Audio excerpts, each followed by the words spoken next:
You're listening to Managing Leadership Anxiety, Yours and Theirs, a podcast offered in partnership with Missio Alliance. Each episode, we discuss internal and relational pressures, how they block effective leadership, and how we can move through them to a greater health. And now your host, Steve Cuss. All right, folks, almost to the end of season 5. And once in a while, I get a great treat of having my guests in person. And not only that, but 2 guests. So today we've got 2 guests. We're going to have a great discussion. Our first guest is the good doctor, Angie Ward. Angie's the assistant director of the Doctoral of Ministry program at Denver Seminary. Been there a little while, but probably most of you who know Angie know her as somebody who's been, I would describe as a fierce advocate of women in leadership for a long time. So had a book come out recently with NAV Press. It's called I Am a Leader, When Women Discover the Joy of Their Calling. Also, we have Emilie Knauss with us. Emilie is a pastor at our church. She came up through our internship program. And basically, you've worked in almost every department in the church at this point. Yeah, I've been around. Yeah. It's been fun. And you've had many bosses and many of us as your boss at the same time. It's true. And you're still here to talk about it. Yeah, I love it. And what I love about this combination is Emilie and Angie connected a while ago. And so Angie is one of Emilie's mentors. I almost asked my daughter Kaylee to join us. Kaylee's 13. Oh, that would have been fun. Emilie is Kaylee's mentor. It would have been kind of fun. That would have been awesome. But then there wouldn't have been enough of me. I just would have been there too you go. diminished. That's right. Okay. I don't know what to do. I hear a lot of talking and none of it's me. Yeah, I get all anxious. That's right. That's right. Yeah. Wait, I know a book about non-anxious. I've heard I about that recommend book. It. Yeah, I've heard it's pretty about good. It. All right. So, hey, welcome to the show. Angie, let's start with you. Tell us about what got you into ministry in the early days. Well, the obvious answer is God, but I started out doing youth ministry. So in college I was, in high school I was very impacted by my youth pastor and his wife. And so always had a bit of a bent toward that, and wanted to work with teens, but then didn't really know that was a path like at a church for me. So I looked at like teaching high school or coaching sports, and was then a sports writer. But then when I was junior year of college, God just clearly said, I want you to work with people and not just write about them, which is fun because now I write books too. So started out youth ministry and then went to from there to leadership development more broadly for the church. So I've been doing this for a while, largely kind of wanting to, the example that my youth pastor and his wife were to me at that time in Wisconsin. Yeah. And then what kind of era was that? When did you get started in? So that was late 80s, early 90s. Yeah. So then were you in a movement of churches that already recognized women in leadership officially? No, not at all. I grew up in a denomination that, our youth pastor's wife was very involved. They were a team. So, she wasn't not able to be involved. And then I went to our denominational college, but where there were no restrictions at the college, there was a seminary affiliated with that, and there, I think women had more struggle in the classroom. But in the professors that I had in the youth ministry Christian education side, we didn't talk about it. It was just kind of, if this is what God's calling you to do, great, we'll train you for it, kind of thing. Do you have an early example of when you suddenly discovered you were running into some kind of limitation? That's a great question. It wasn't until... I don't know about a limitation, but an awareness that it was a big deal to people when I got to Denver Seminary, which is where I got my master's, and now we're living back here. And so somebody said, did you come to Denver Seminary because it's egalitarian? And I didn't, I don't know what that, I said, no, God called me here. I have no idea what that, is. And it was a big emotional thing for a lot of women, and then I heard about men being upset that some women were allowed to take the theology classes or be Master of Divinity students, and that was just a whole new, that's a thing? Yeah, why is this a problem? Yeah, and then actually there was one before that. I went from college, I worked at a Christian camp in northern Wisconsin for a year, and we'd have groups come in, all the time. I was on staff, and so we would, I guess, present the gospel, do like a talk, and so somebody asked me to do it, but I then got wind that several of the other staff weren't thrilled about it. Not that, it was like they said, we don't have anything against you. It's just that you doing it would take away from the opportunity for a man to do it. Yes. And I just I had no slot to that makes no sense to me. So how is that not personal? And so I just had these odd what? Kind of thing. But I also didn't, Emilie, you're a pastor. I never felt God calling me at the time to be a pastor. And so youth ministry was definitely a more acceptable path. Yeah, right. At that time. Christian education, those were all acceptable. Children's ministries, pastor's wife. And then I married a guy who ended up being a pastor. So, of course, I was a great pastor's wife. Emilie's laughing because she knows how not great a pastor's wife I am. Yeah, exactly. Yeah. Yeah. I remember I went to college in 1992. It was a great school. But I think in the same way that it was like, it wasn't overtly stated, but it was like in the air. Yes. So if women preach, is that okay? And then preaching and leadership were the two triggers. Yes. And one of my favorite moments was, because I think I was raised by a feminist, so I'm not sure that, and I wasn't raised in the church, so I wasn't raised with some of these assumptions. Yeah. So we had a missionary at the time, I think she was in Zimbabwe. I may have the country wrong, but she was in Africa. She's in New Zealand now. Her name's Jill Shaw. She was we were very proud of her as an alumni. She'd come back, speak in chapel. She's like a hero of ours. Yeah. And she got up in chapel and preached. And the first thing she said is, look, I know some of you are not interested in hearing what I'm saying because I'm a woman. And you're probably even wondering about me as a single woman in Africa being a missionary, preaching the gospel.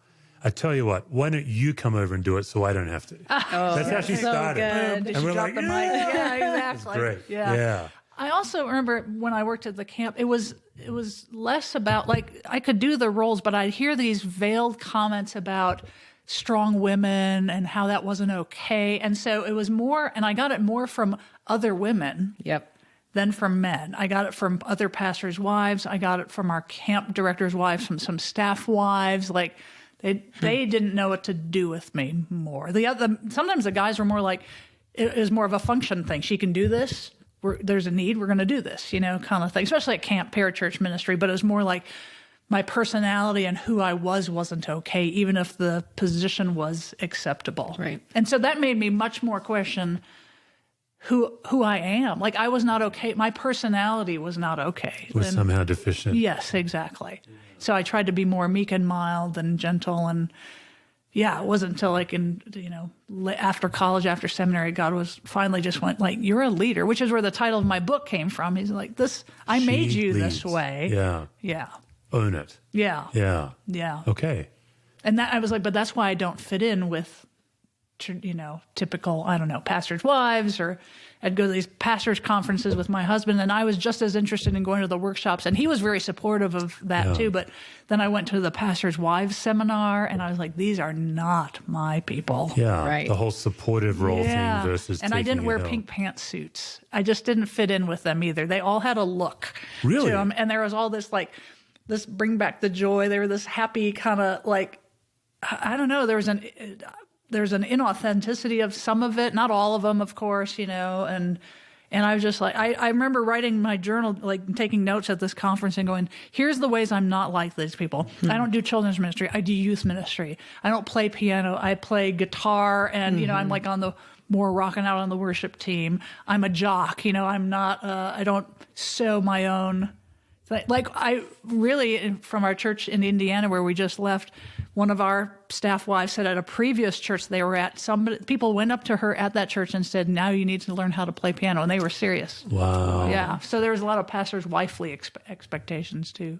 Do you have a theological position on Hobby Lobby, whether you should go in there, buy things from there? Theologian. That takes too long to, Only if it's a good deal. It's hard to navigate. Yeah, I'm completely utilitarian about it. Yeah. It is hard to navigate. Yeah. I feel like you would look really good in a pink pantsuit, though.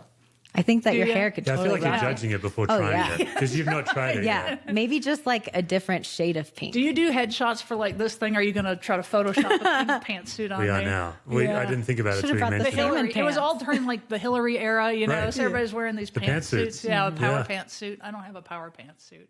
Yeah. Maybe that was my problem. We should go shopping. Yeah, exactly. So, Emily, you've been in ministry a few years. You're an ordained Yeah. pastor. We actually ordained you. Yep. I have openly said to you, and I'm happy to say, you're one of the most powerful pastors I know, which I'm sure always makes you uncomfortable. But it's part of the Yep. joy of me I am telling you. trying my best to not outwardly feel that way, but yes. Yeah, trying but to I own really it. appreciate it. Yeah, so for our listeners, Emily's one of our preachers. Actually, right now, she's the second most common preacher on our stage. And I remember the first time Emilie preached, I think you were 24. Do you remember how old you were? I'm 24 right now. Okay, you were 24. So I was, 16. I think I was about 21 or 22. 22, yeah. Yeah. And I just remember I was quite stunned. I was like, holy smokes, like this person is so much further along than I was at that age. She's great. And then also just your pastoral ability with people. So with that little wind up, how did you get into ministry? So I grew up in a church, a denominational church that outwardly said in their doctrine that they valued women as pastors, but I never really saw that played out. The only woman pastor that I knew in our denomination was my junior high pastor, and she was amazing. Her name is Terry, and she's great, but she wasn't like counted as one of the main leaders. I remember that she was left out of a few meetings, and she was a volunteer there, but she put a lot of time and effort into me as a junior hire. And so I was kind of thrown into leadership. The person that was leading our youth worship band team had left like kind of out of the blue to West Nebraska. And my youth pastor called me. I was 14, my first semester in high school. He called me and he was like, hey, so this happened and you're the only one with potential to help me with this. So can you please help me? Yeah. And I was like, oh my gosh, you need me. Of course I can do that because I have a savior complex. And so I learned a lot through there, and I learned how to lead kind of just by getting thrown into the position. And so I did that for the next 4 years. Our worship pastor had quit my junior year, so I had started doing things on Sunday morning as well. And I think it was there where I noticed that I wanted to do something in ministry because it kind of was my whole life. Like that was what I revolved around. But I didn't know that I could be a pastor. I interned at a church. It was kind of like a weird charismatic Lutheran mix, which is very interesting coming out of my mouth. But at that church, if I were to get a master's in divinity, which is what I'm getting now, I would not be able to baptize people or serve communion, like initiate communion, because I was a female. And so that kind of like rubbed me the wrong way. And simultaneously, as I was an intern at this church, and they taught me a lot of really good things, we just didn't see eye to eye on this subject. But I was taking a Paul class, a Paul and his letters class at my college. And the professor that I had was showing us biblical examples of women leaders and examples where people who interpreted the Bible had actually had a bent on being complementarian and not wanting females to be in leadership. So they twisted the words of the sentences. Yeah, you're probably talking specifically about Junia. Yes. Yep. In the end of Romans, who is Paul describes as if I remember right, and correct me if I'm wrong, a fellow apostle. Yep. Yeah. And a co-laborer in prison, right? I think Junia was doing prison time with Paul. Yep. Talk about the Billy Graham rule. Totally. That wasn't Right. working so well. Right. But then they translated it to Junius to make it a masculine name. Yep. Is that right? Yep. Yeah. And then there was this other example.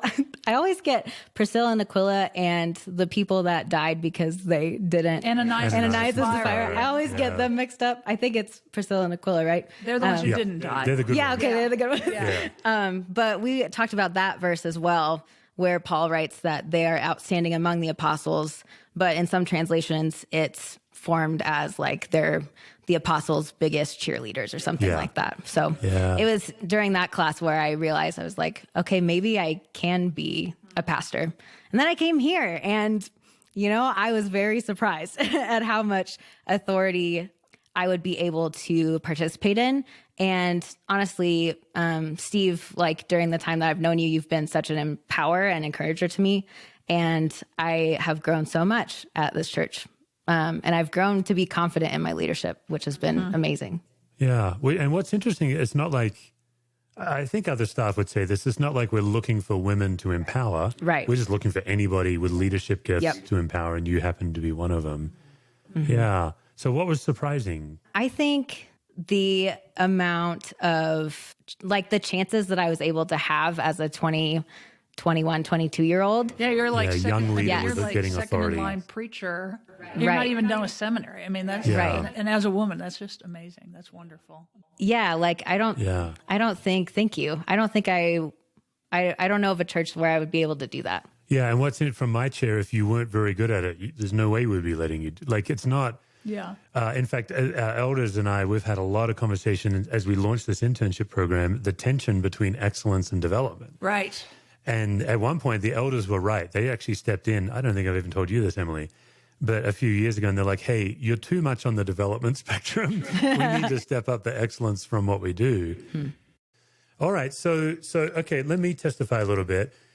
Like, my big sister brought me to Christ. She would be a fairly strong feminist, a big influence on my life. And so I came into Discovery, and Discovery actually wasn't sure where they landed on leadership. And the thing I loved about this church is they said, we're going to hire a new pastor. We're all going to figure it out together. And I love that they didn't say, we're going to figure it out and bring in the person who agrees. So we all went through a 2-year journey. I'd already mostly made my mind up from seminary. We landed, we wouldn't say we're egalitarian. I think we would steal Scott McKnight and say we're mutualists.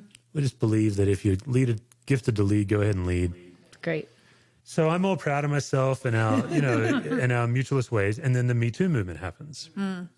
And that was around, I want to say 2017. That sounds right. 2020's messed up everybody's I know, I sense can't of time. remember. So, yeah. But it's not that long ago. No, right. And that was when I began a new education in what I don't know as a man.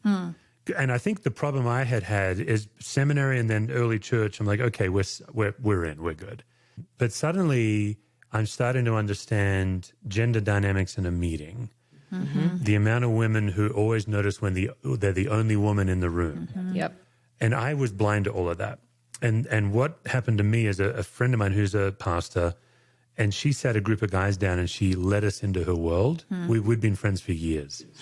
And she said, I've never done this. I'm going to let you as men into my world. And we were blown away by the innuendo, the sometimes even just overt sexual requests in the church. And so she's telling us these stories, and we're saying things like, I remember I said, that's unbelievable. I remember that phrase. She stopped and looked at me and she said, that's the problem, is decent guys are blind. And when you say that's unbelievable, I know you believe me, but what you're saying is, I don't believe you. So I don't say that anymore. But I would love to hear from you guys. What do you know about leading in any kind of faith movement that the average guy does not know or that I don't know? That's a great question. Well, one thing I think is just you've already alluded to just some of the jokes about being the secretary and stuff like that, Yeah, and so there's still this kind of, I worked with a network of churches in North Carolina, and usually I'd say it first so I could kind of break the tension about it, kind of thing. But I'm afraid sometimes to be fully I feel a tension between, do I present as one of the guys? I've had to go like, what does it look like for me to be fully female and feminine and a leader, not just one of the guys, but not get dismissed as an emotional woman, kind of thing. And as a strong woman, there's a lot of other very not nice words that are used for someone with my personality, and so there's this constant tension of, can I fully be myself? Is there a safe space? So that's one of them. I guess I'll just start with throwing one out there. Good. Yeah, you're talking about if you're too assertive, because Angie, I think you're a primary leader, right? You would generally be in the primary leadership role. And so then people will give you, if I'm hearing you right, you have less room before someone says you're bitchy. Yes, absolutely. Whereas a man, we're given more room and we're a strong leader. Is that? Yeah, and it usually the default is that it's a positive trait, and to the woman, it's generally defaults to being a negative trait. In my experience, Yeah. Would you say that, Emily? Right. Yeah. So you have to diminish yourself a little bit. Shapeshift is what. Yeah, or I have to kind of Like feel the waters I have to almost. test the waters and kind of ease in gently and kind of build some trust, kind of thing. Like a strong male leader usually comes in with, say like a sports coach. They come in with like, that's considered a positive thing, and people automatically say this is great. And That's with what it takes to win games. Yep. Bobby Yeah. Knight, flip the chairs. Right, exactly. Yeah, exactly. And so for women, it's just, it's She's they don't out of come in with control. that. Yeah, exactly. And like, wow, she's really strong. Good. Totally. And when you say that you come out with the joke first, sometimes just to test the waters, I feel like I've done that so many times. Like it's almost a defense mechanism so that I can address the crowd. Like I can be the first one to say something so Let me break the everybody tension else that doesn't they're- feel awkward. Right. Fascinating. Yeah. As you say that, I remember sometimes where I've done that. Yeah, as I'm listening to this, it's a sophisticated form of imposter syndrome, is what you're Yeah. describing. Yeah. Is Yep. when Kind you're of the elephant in the room all Yeah. the time too. Yep, So, totally. Yeah. Yeah, say more, Emily. Yeah, so it's kind of funny. When I started seminary, I was really excited about going. And I quickly figured out how insecure and imposter syndrome I felt. I am normally a really talkative person. I'm pretty extroverted and I love to meet new people. I'm used to people knowing who I am. And Steve's smiling right now because we went through this journey for like a semester. The first semester of school, I didn't talk to anybody and I had no friends. And I would go from class back to where I lived because I had a community there. And I felt content for a little bit. And then I was just so angry all the time. But I think some of it had to do with me trying to figure out, okay, how do I present myself in a room full of mostly males who are older than me? And I feel like I'm really good at caring for people, but I don't feel as smart as I feel like I should be in seminary. So it was a really good growing moment for me. A lot of times when I would go to class, I would dress up like 2 notches more than I felt like I didn't wear sweatpants. Because so I would why? What did that do? I just felt like I needed to be professional, I guess. Yeah, it's like the dressing for an interview. It's like dress Yeah. a stage or 2 higher than or fancier Yep. to gain credibility. Totally. And to look the part almost. And I think I started to realize some of my patterns after a lot of my coaching with you on how to be confident in who I was and how to put myself out there and be okay with just who God has made me to be and to continue to grow in that. Yeah. Katie Cole does a lot of coaching of women in leadership, and her book, Developing Female Leaders, is so good. It is. She said something when she was on the show, the percentage of confidence a man needs when he's applying for something, he needs a certain amount of confidence to say, I think I can apply for this job. And it was something like 20%. I don't remember the number, but he then can fudge his way up to the rest. And that she said that for a woman typically needs about 90%. Wow, I believe it. Yeah, does that sounds resonate right. with you guys? Oh, yeah. So she was saying one of the issues is that internal form of imposter syndrome, because men will just say, well, I'll give it a shot. And if I don't make it, no big deal. Whereas women say, I'm not even going to put myself out there. There's no chance I'll get it. Yep. Yeah. I wonder how we flip that. That's a great question. Yeah. All right, well, we can leave that. Yeah, let's leave that one there. Leave that I'm for gonna the be audience. thinking about that for a Angie, while. you've been in this space now. My math, while hosting a podcast and doing simple arithmetic is hard. That's right. So 30-ish years. Okay, 30-something years. Yeah. I'm 50. I just turned 50. So there you go. It's out there. You don't have to ask. See? Is it, you think it's getting better? In some circles, yeah. I think it's a wake-up call to a lot of women who are growing up in a society that are saying you can do and be anything. You know, it's like be like Ruth Bader Ginsburg, be like Amal Clooney. You know, I don't know, you pick your strong, voice woman, and then they get in the church and it was like, wait, what?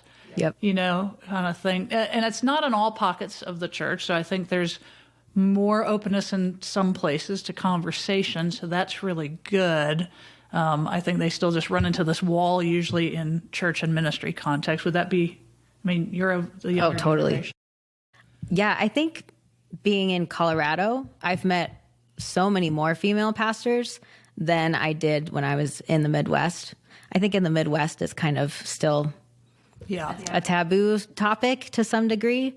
But being out here has been refreshing because I feel like people are more open to that. Yeah. So, it depends denominationally and Yeah. what your theological, Yeah. bent is and just part of the country for sure. And, Yep. Yeah. Let's talk about the Billy Graham rule, also known as the Mike Pence rule nowadays. Yes. Okay, so in the Me Too movement, I'm thinking, I need to reset and go on a new learning journey. And it was the same journey I went on. When I was in seminary, I had a great professor from Ethiopia taught us liberation theology. Yeah. That's so great. So I came into Charlottesville with the Black riots thinking I was already aware. And so I've also been on a reset journey of privilege. And so I remember being taught privilege in seminary. So I thought, okay, well, now I know it. Right. But no, still a long way to go. So with women in leadership, I started sitting down having conversations with some of the women on our staff. I think, Emily, this was before you were with us. What do you think about the Billy Graham rule? What do you think? Because we had it. We did it. And we were very strict about it. And some of the women said, I really appreciate it. I so appreciate the boundaries. And other women said, why in the world do you think we're such a temptress? Right. Like, how weak do you have to be as a man? Right. And so we relaxed it. And then Katie Cole again, she said to me, yeah, like in the days of same-sex attraction, it's also hypocritical. Yeah. As if somebody who's not same-sex attracted wouldn't be in the room alone. So we have relaxed. We've tried to do two things. One is I try not to take men out alone. I try to take groups of people out. Yeah. Because I noticed that was a double standard. Yeah. And then the other thing is sometimes I'm alone with a woman and I just try not to make a habit of it. Yep. It's like I'm not going to be in the habit of this one person one-on-one. I'd love to get your guys' take on it and what I just said too, if that's good, because I think we're still learning at our church what to do. I remember when I was working at this camp and one of my coworkers, and he became like a brother to me. He was just, a little bit older. We were doing program staff. And one time we had to run into town, which was 25 minutes away from where we were in the middle of nowhere, to get some supplies for something. And the director's wife was just like, oh, that is so inappropriate. How could you, what could, and I'm going, it's not it's my friend, brother, Mike, and Mike was like, what in the world, and so it was just, again, stunning to me that was such a strong, and so, yeah, I'm with the people who've said to you, like, what is it that's, I'm such a seductress that, right. And there is a theological bent that says, like, Eve was first into sin, and that's really what guides that, principle and practice too. It's the pink pantsuit. Maybe that conveys my power. Yeah, it's exactly. A deadly pantsuit. I remember a leader that I really respect, a woman. She said the way to make, weak men strong is not by making strong women weak. I like that. And so we don't need to push down. I mean, in my ideal world, both men and women are flourishing, and are not considered the weaker sex, or they're different, but they're not. It's not a stronger weakness. I'm also thinking my friend Don Wilson, though.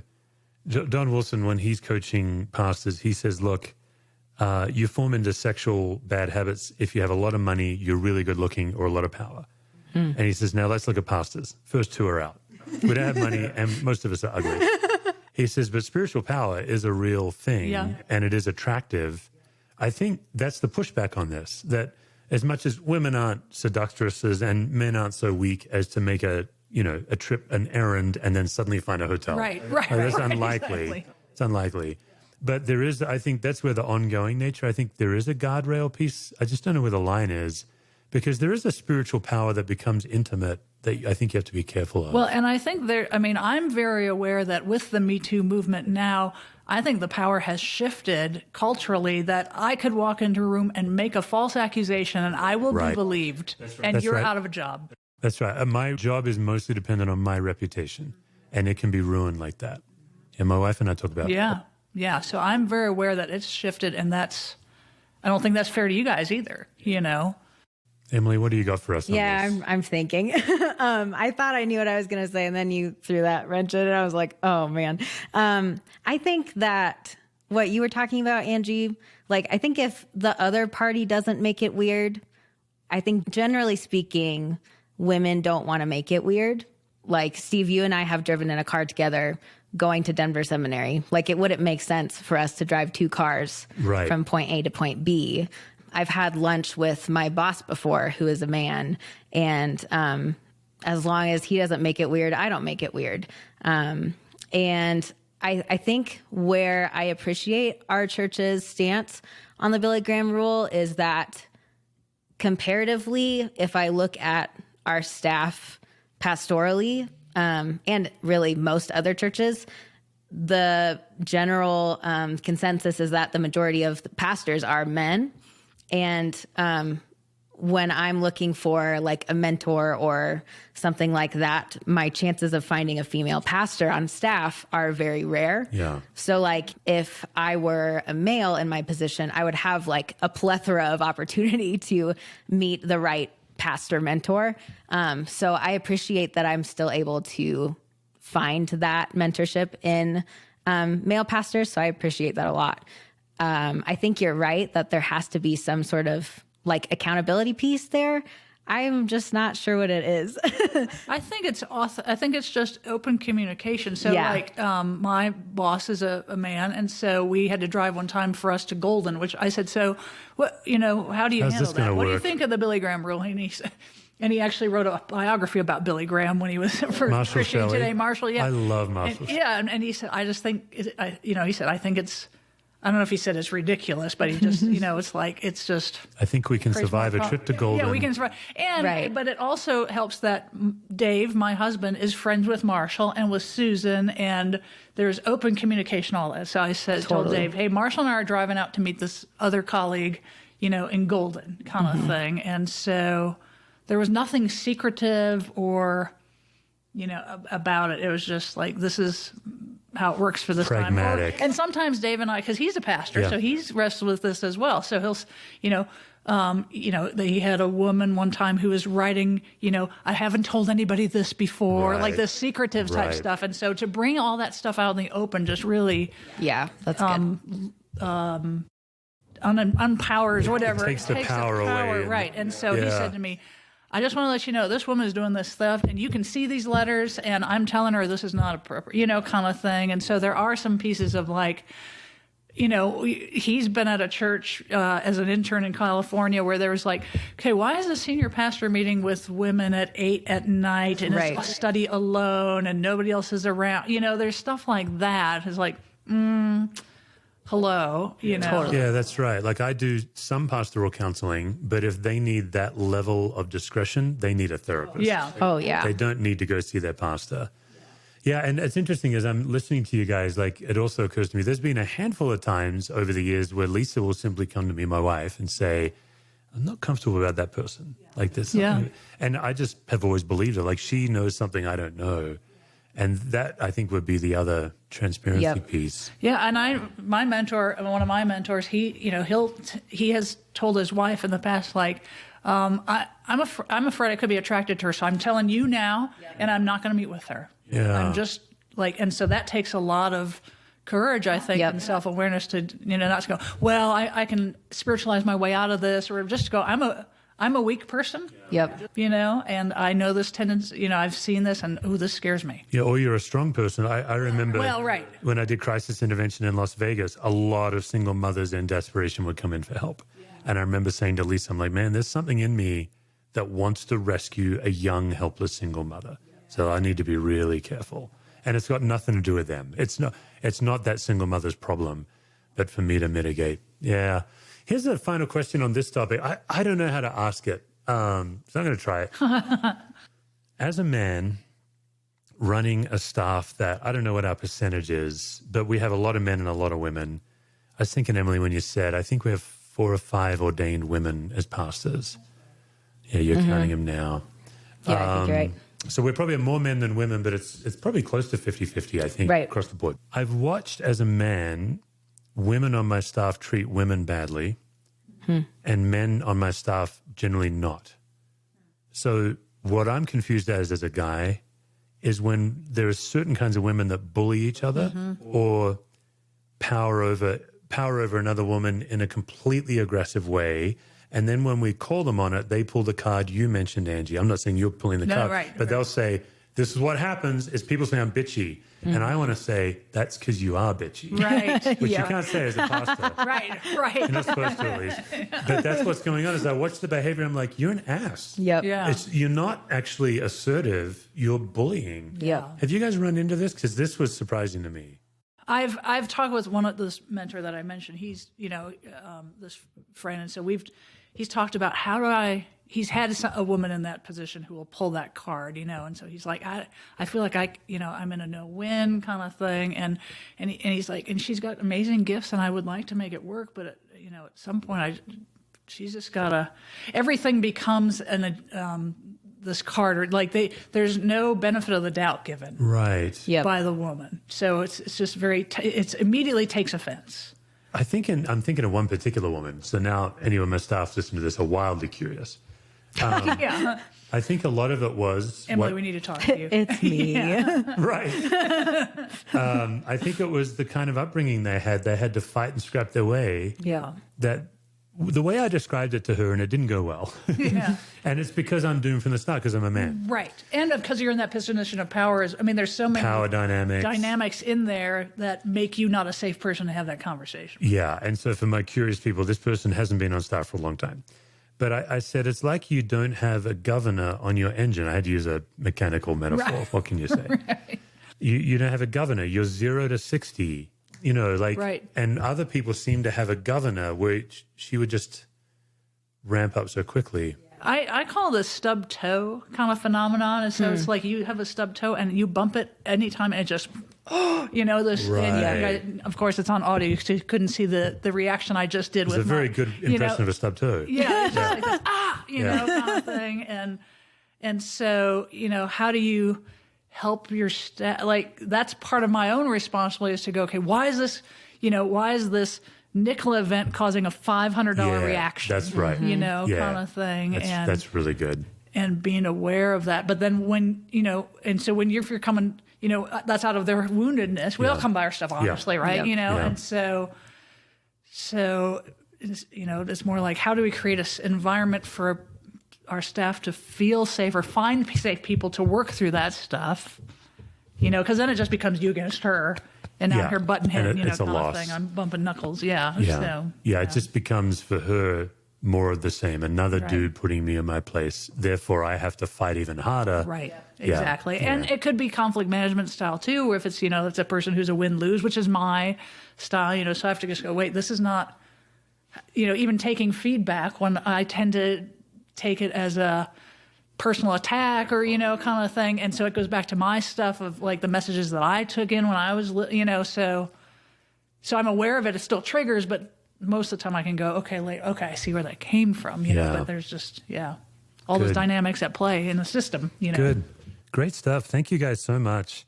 I'm going to pivot. Emilie, I want to talk about the class that you went through, which is really the basis of this podcast, obviously. Just if you had to explain what it is to someone, how would you describe it? I would say the class is called Leadership Community. It's really well named. It's stunningly named. It's great. Yeah. Wow. We're in a community and we learn about leadership. Did you have a focus group? So great. Come up with that name? I spent so much time and money on the branding alone. Right, exactly. It should be trademarked now. Yeah. I would say my first reaction when you said that, when you asked me that question, is that it's a pre-counseling class. I think a lot of people who have gone through this material have seen, like myself, that we have stuff to work on that can make us better leaders. So for example, we go through genograms. We look at our family patterns and what we observe that we are doing that is either totally against our familial patterns, or it's the same kind of pattern. And we talk about situations in our life where we have felt anxiety and we can't get over that anxiety. And so we get to kind of dissect where that anxiety comes from. We talk about empathy and what that means. And I'm a pretty empathetic person. And I've been told so many times that, like, I should not cry as much as I should, or I shouldn't feel as deeply as I should. And so going through this class and learning about my emotions and how I handle them and everything has been so good for me, but it's required more in-depth look at myself. Yeah. And that's been really helpful because I feel like from the time that I took this class when I was, I think, 19 or 20 to where I am now, I don't think I would have been as decent of a leader that I am now without this class. Because now I'm more aware of how I come across to people and how I work through problems. And I'm sensing that I have a lot more anger than I thought I did. Yeah. And I don't know. I think that this class has showed me how to feel human and how to allow other people to feel human as I'm leading them, and to just make space for them so we can figure out whatever problem or thing we need to deal with together. Yeah, it's really good. Yeah, you're describing, I would say, half of the class, which is how do I integrate what's going on under the surface into my leadership and my life? Yep. So that I can either harness it or keep it from taking over. Yep. Then the other half of the class is how do I walk into a room and notice what's going on between people? Right. Can you give us an example of where you learned that, or a tool from the class that was helpful in? Yeah. So actually, in seminary, this has been really helpful. We talk about how in a normal setting, there are people who speak all the time in meetings or classes or whatever, and there are people who never speak unless they're called on, and even if they're called on, they might not speak as well. And I think when we looked at that material, I was able to kind of pinpoint the people in my class, and not from a judgmental standpoint, but from a place of understanding them. So I think before this class, I had very intense judgments on the people who would talk the most, and I would find them so annoying, and I would kind of demonize who they were without even knowing anything about them. But now I was able to see oh, this is why this person is talking, because they feel insecure about this, or because they really like this subject. It's okay to talk in class. And I ended up being in seminary, my first semester, I ended up being the person that never talked. And I'm not usually that way. So yeah, it's been good to just learn about how people function in groups too. Yeah. So we train our team on how do you walk into a room and notice, we call it the recurring predictable patterns. Yeah. So there's always the same people that speak up or never speak, but it's not just those patterns. It's also how people get stuck in recurring problems. And then we actually train you on how sometimes your best solution makes it worse. Yep. And then how to break through, right? Yeah, so we call it leadership community. But it's funny, Angie, you mentioned I've now branded it, and it's now being called Capable Life. That's the name of it. So the first three letters of Capable Life, CAP, is calm, aware, present. So the whole class is helping you become a calm, aware, present leader. The big idea is when you're in the grip of anxiety, you're no longer able to see what's actually going on. You're being all reactive. And So Friedman's non-anxious presence. right. Stuff. Yeah. And the reason I've changed it from non-anxious present, I mean, the grasshopper tackling the guru, right? Friedman's the guru. But I don't like the phrase non-anxious presence because it gives the false impression that you're like Yoda. Yeah. Right. Yeah. But actually, you can be anxious and a calm presence. It's managing it rather than... So I used to teach non-anxious presence, and people would say, oh, wait a minute, it means you can actually be anxious? I'm like, oh, yeah, you can go in anxious, but you're managing it. So I bring all this up because we've been teaching this class, I think it's 10 years now at our church. And right now we're doing a beta list for any of our listeners who want to join. We've actually converted it to an online interactive community. We're launching in January. Yeah, it's really cool because I've been, Emilie, you've come along to some of these. I wrote the book and now I'm coming and speaking, but it's always a 1 hour thing or a 3 hour thing. So this online community, it's going to be really cheap, but you'll get a little video a week. You'll get a self-assessment every week. Every month you'll get to Zoom with one of our facilitators, so like Renee and Jimmy and Brendan, people that Emilie knows, who have been trained in all these materials. And then every other month there'll be a masterclass. So like Emilie just briefly mentioned genograms. We'll actually do a whole masterclass on genograms and how to do them. So the reason I'm mentioning it, this is kind of an infomercial. The beta rate is $22 a month, When it's released, it's going to be $36 a month for business. It's going to be $28 a month for individuals and nonprofits. But if you sign up before, I want to say it's December 4th. If I was a better marketer, I would know exactly. I don't believe in urgency marketing. I don't like selling people. All I'm going to tell you is you go to capablelife.me. You can throw your name on the list and you'll get updates. And then when it's time to begin the beta in 1st of January, you'll get invited. So right now we have 100 people signed up. We've got 7 different nations. That's awesome. It's been amazing. Yeah, Croatia, Madagascar, England. It's really cool. And of course, the motherland. Yes, people from Australia love signed that. up. And it's not just for pastors. It's for anyone who wants, the way we're saying it is calm aware presence in the workplace and in the home place. So you can sign up capablelife.me.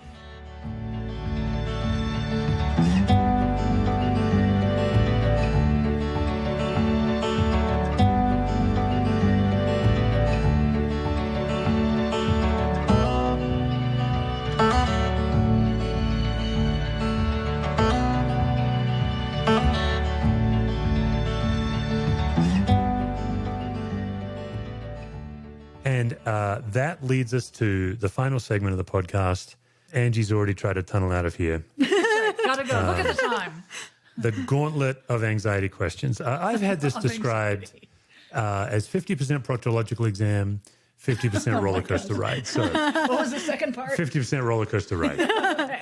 All right. It's like colonoscopy. You're a doctor. You can handle Yeah, that's right. Yeah, Angie, it's you're a fine. doctor. Yeah, don't try this. I'll start a question. We've got 5 questions, and each of you can answer it, or you can stare at each other down. The first one's dead simple. Sometimes leaders are the last to know when we're not okay.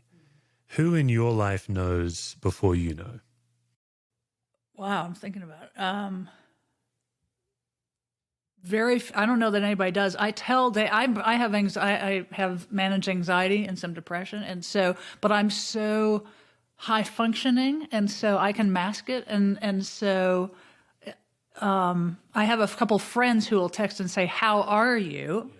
But I don't know they would, and I'm committed to being honest with them. But Dave, I have to say, I'm feeling kind of blue today. He'll go, I would have never didn't know. been able to tell, Okay, fascinating. because life goes on, and I just gotta, kind of thing. So I don't know anybody does, but I do have people who ask me how I'm doing. Great. Emily, how about you? I think the first person that comes to my mind is my best friend, Alex. I try to be high functioning. Sometimes it doesn't work very well.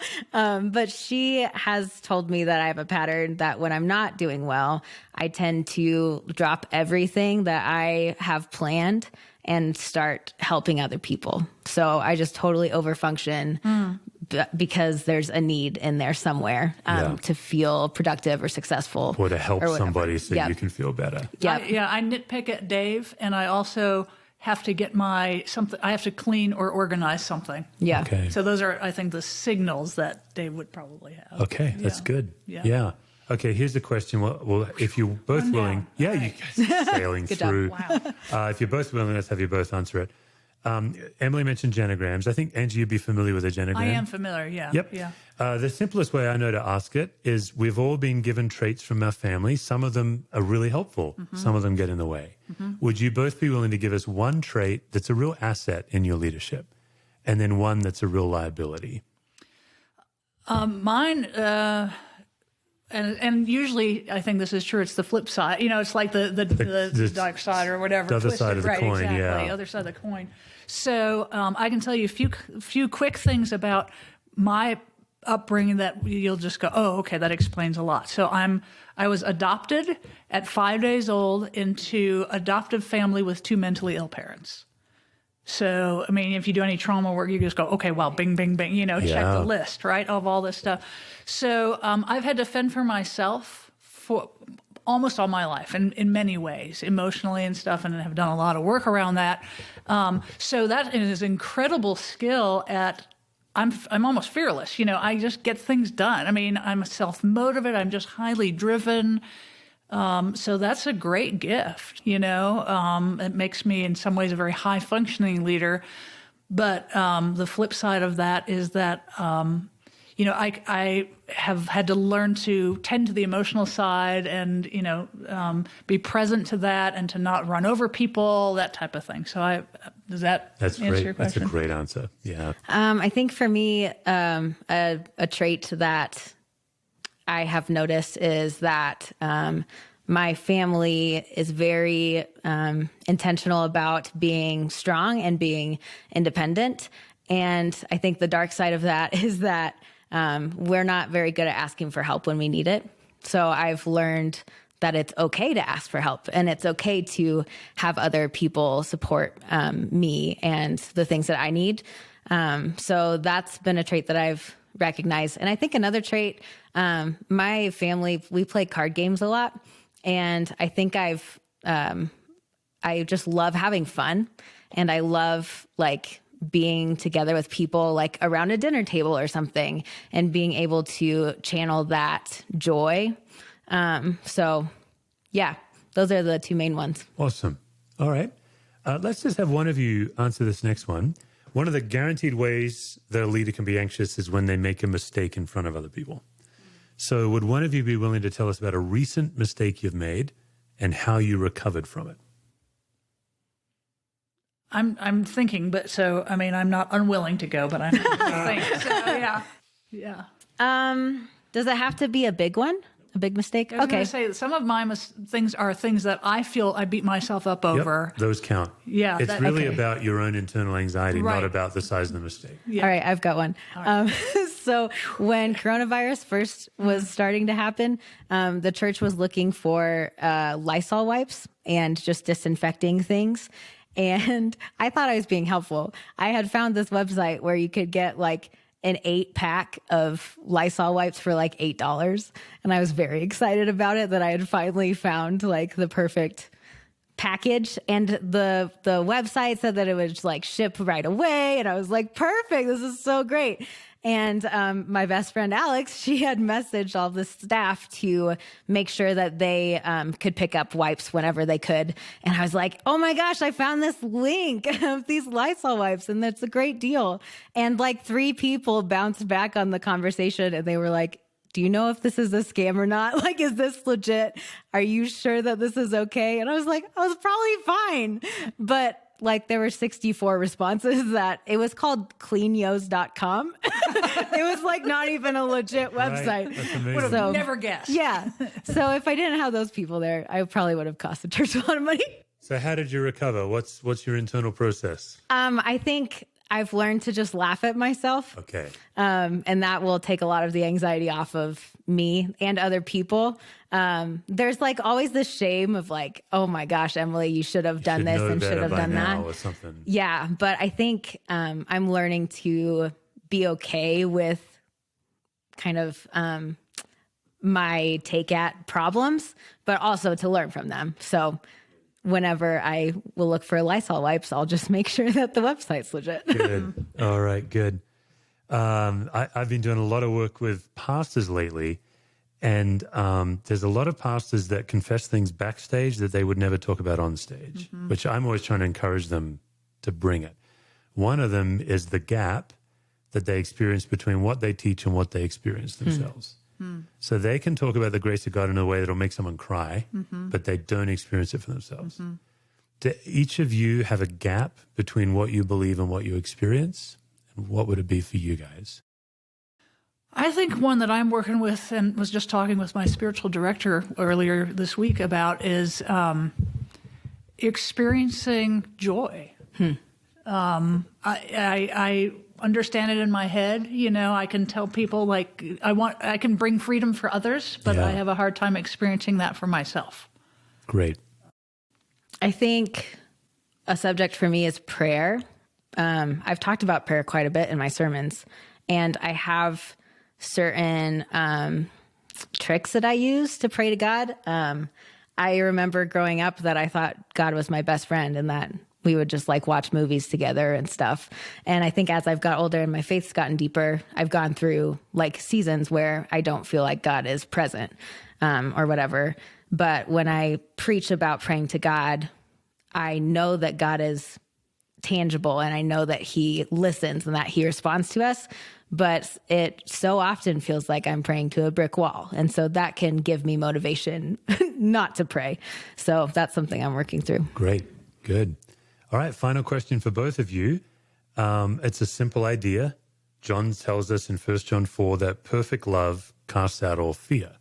So my theology of anxiety is that it's very difficult to be in the grip of anxiety and aware of God's presence at the same time. And one of the ways to displace anxiety is to do things where you feel loved. So to that end, when in your life do you feel most fully and completely loved? Do you have something to go first? I need to think for a moment. Pinball. I love pinball. Playing pinball is like one of my favorite things ever. My brother had introduced me to the game, and whenever we play together, he like tells me there's actually rules to pinball and there are like logistics to it. So that's been really fun. Is pinball a solo sport for you, or it's more fun with people? So sometimes I get irritated playing with people because that means I get less quarters. But I do like the community of just being in an arcade together, whatever. But yeah, I just love playing games. So that's one of them. And then another thing that comes to my mind is sometimes my nieces will FaceTime me, and my youngest niece, Lexi, she'll read me a book, or they'll just play together, or my oldest nieces will like do a dance show for me. And I feel really loved then. Yeah. Great answer. I feel loved with my dog, our beagle. And this is our, well, technically third, but second long-term one. He's so quick to forgive, you know, if I don't play with him, like right at that moment, like I'm working on something, you know, kind of thing. And at night he sleeps in our bed. And so at night his body just kind of there and warm is comforting to me. I just feel, I don't know, it's safe, but just, I don't know, there's something to that. So yeah. Or when I, you know, walk him in the evening, there's just hey, this is our adventure together. So he doesn't need anything. He just loves whatever I can give him, you know, and doesn't really need anything except if I don't feed him when you know, he'll remind me. He'll bring his bowl like Snoopy. He'll like clang it. Yeah, I'll hear this. First he'll sit on my feet and go this. He'll sit there like staring at me like, do you notice me here? Do you notice? Look at the clock. And then he'll maybe like scratch, kind of paw at my leg. And then maybe he'll go, And then if it's really bad, then he'll go over to his bowl, and they're metal, kind of stainless steel. So he'll do this clang. Like, all right. I get awesome. it. Yeah. But it's our little love language. Nice. Yeah. Hey, ladies, thank you guys both. This was a really rich conversation. So thanks for coming on the show. Thanks for Thank having you. us. Yeah. Fun to be here with Emily. Yay. High five. Virtual Yeah. 5. For more resources, visit stevecuswords.com or missioalliance.org.